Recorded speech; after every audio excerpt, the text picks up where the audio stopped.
रूप मनोहर आणि ज्या रूपाच्या भेटायची अपेक्षा होती, इच्छा होती, ते रूप आता साक्षात समोर उभं ठाकलेलं आहे। कमरेवर हात ठेवून विठुराया आपल्या भक्तांच्या भेटीला आलेला आहे। आज आषाढी एकादशीच्या निमित्तानं लाखो वारकरी याच विठुरायाच्या पायावरती मस्तक टेकवणार आहेत।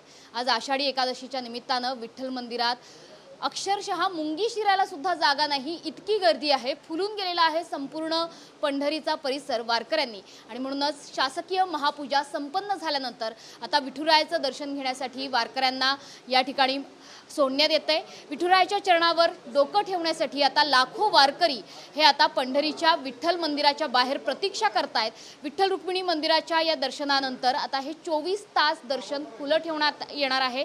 अनेक दिवस विठ्ठलाचे हे दर्शन आता खुलं ठेवण्यात आले। जसं विठ्ठलाचं रूप आपण बघतोय, विठ्ठलाच्या मागे विठ्ठलाच्या विश्रांतीसाठी एक लोड सुद्धा लावण्यात आलेला आहे, कारण 24 तास आपला लाडका विठ्ठल भक्तांना भेटण्यासाठी कमरेवर हात ठेवून विटेवरती उभाच आहे। याकरता विठ्ठलाचा विश्रांतीसाठी पलंग सुद्धा बाहेर काढण्यात आलेला आहे। शासकीय पूजा पार पडल्यानंतर आता विठ्ठल भेटीची ओढ ही अधिकाधिक गहिरी झालेली आहे।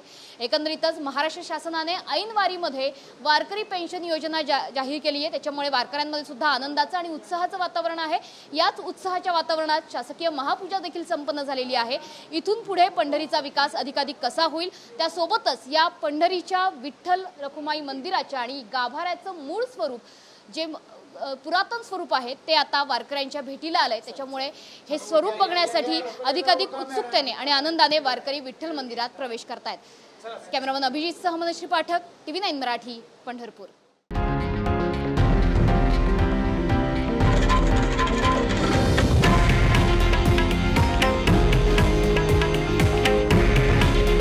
हे आहे देशातील नंबर 1 न्यूज नेटवर्क आणि आपण पाहत आहात TV9 मराठी।